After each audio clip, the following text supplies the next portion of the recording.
Subscribe করে দেবো। আর আমার চ্যানেলের ভিডিওগুলো একটু দেখো, আশা করি তোমাদের ভালো লাগবে। রিয়া মণ্ডল মেসেজ করেছে, হ্যালো দিদিভাই। হ্যালো হ্যালো, কেমন আছো বলো? সকলকে আমার অনেক অনেক অনেক ভালোবাসা, সকলকে অনেক অনেক অনেক ভালোবাসা। কেমন আছো বলো? তোমার লাইভটা আমি আমার দিদিকে দিয়েছি, দেখো দিদি তোমাকে টেক্সট করবে। দিদির নাম কি? এই তো রিয়া, এটা আমার দিদি হয়, নিজে দিদি। বাহ, খুব ভালো। নমস্কার রিয়াদি, নমস্কার নমস্কার। সৌমশ্রী আমার অনেক ছোট্টবেলা, ছোট্ট বোন বোন বলতে পারো।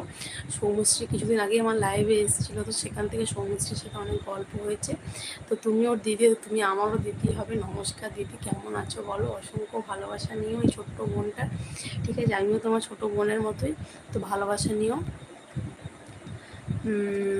আমি ফার্স্ট টাইম তোমার লাইভে। হ্যাঁ, তুমি আমার লাইভে প্রথম। থ্যাংক ইউ ভেরি মাচ আমার লাইভে জয়েন করার জন্য। দিদি, কোথা থেকে আমার ভিডিওটা দেখছো একটু কমেন্ট বক্সে কমেন্ট করে জানিও কোথা থেকে ভিডিও দেখছো। এই তো রিয়া, এটা আমার দিদি হয়, নিজের দিদি। বাহ, খুব ভালো জিনিস।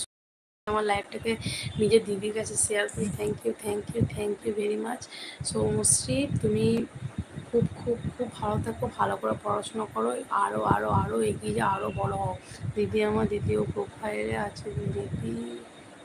দিদিও প্রোফাইল আছে। বাহ, খুব ভালো। তাহলে তোমার দিদির প্রোফাইলটা একবার ঘুরে যাবো, একবার ঘুরে আসবো। দিদি, তুমি রিয়াদি, তুমি কিসের ভিডিও বানাও একটু বলো? তুমি কি রিলেটেড ভিডিও করো? আর তোমার বাড়ি কোথায়, কোথা থেকে আমার ভিডিওটা দেখছো একটু কমেন্ট করো। আমার দিদিও ভিডিও করে। বাহ, খুব ভালো জিনিস। এখন দেখো, সত্যি কথা বলতে ইউটিউব যদি তুমি ভালোভাবে করো, ইউটিউব বা ফেসবুক কোনোটা কিন্তু খারাপ জিনিস নয়, ঠিক আছে? নিজেকে ভালোভাবে থেকে কিন্তু করতে হবে। নিজে যদি অসৎ পথে বা খারাপ পথে যদি নিজে চলে যাও, তাহলে কিন্তু সেটা কিন্তু খারাপ হয়ে যাবে। অনেকে দেখবে বাড়ির বড়রা কিন্তু সোশ্যাল মিডিয়াটাকে খারাপই ভাবে, ঠিক আছে? কিন্তু আমরা যারা এখনকার জেনারেশন, তারা জানি যে এখনকার দিনে একটা কাজ পেতে গেলে কীভাবে কঠোর পরিশ্রম করতে হয়। তো সেই জায়গায় যদি ফেসবুক বা ইউটিউব বা সোশ্যাল মিডিয়াকে যদি নিজের আমরা কাজের জায়গা হিসেবে ধরে নিই, বা পার্ট টাইমও যদি একটা ইনকাম এখান থেকে আমরা করতে পারি, তো আমাদের নিজেদেরই সেটা সুবিধা, তাই না?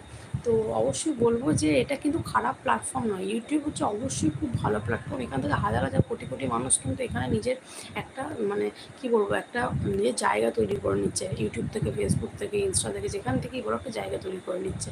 তো এটা খারাপ জিনিস না, সবাই করতে পারে। রিয়া মণ্ডল, তুমি কোথায় থাকো? আমার বাড়ি হচ্ছে বর্ধমান, পূর্ব বর্ধমানে দিদিভাই।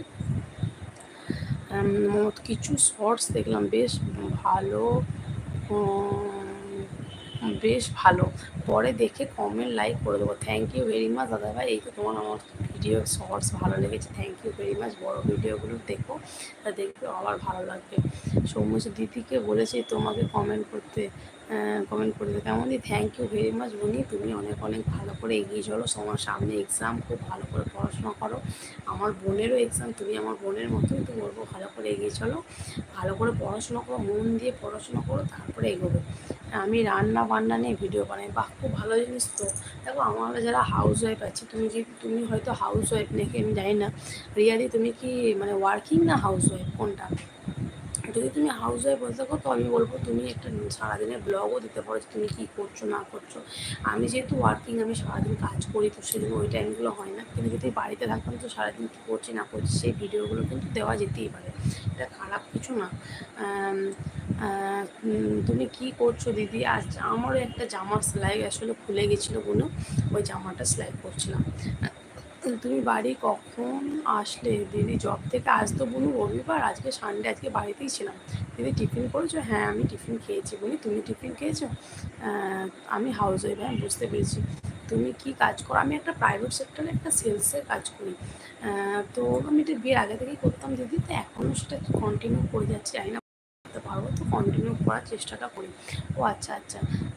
চ্যানেলে চ্যানেলে বিয়ের ফটো কেন? চ্যানেলে বিয়ের ফটো কেন? বিয়ের ফটো এটাই কারণে দিয়েছি, কারণ হাজব্যান্ড, যেহেতু চ্যানেলটা আমার হাজব্যান্ড আর ওয়াইফ দুজনে নিয়ে আমার চ্যানেলটা, তো আমার সেজন্য, আর যেহেতু আমরা নিউলি ম্যারেড, সেজন্য বিয়ের ফটোই দিতে হবে। তাহলে আমি মনে করি যে এই ফটোটা আমার জন্য সারা জীবন এরকমই থাকে, এরকমই নতুন হয়ে থাকে। ঠিক আছে? তো সত্যি কথা বলতে, আমি আমার ভালোবাসার মানুষকে বিয়ে করেছি, তো আমি সেটা চাইবো যে সবসময় যেন আমাদের বিয়েটা যেন সবসময় এই ফটোগুলো দেখলে আমাদের যেন পুরোনো দিনগুলোর কথা মনে পড়ে যায়। তো আমার ফেসবুক প্রোফাইলে গিয়েও দেখতে পাবো তোমরা যে আমার সেখানেও আমার বিয়ের ফটো দেওয়া আছে। তো এখানেও আমার বিয়ের ফটো দেওয়া আছে। বিয়ের ফটোটা নিশ্চয়ই কোনো খারাপ কিছু না।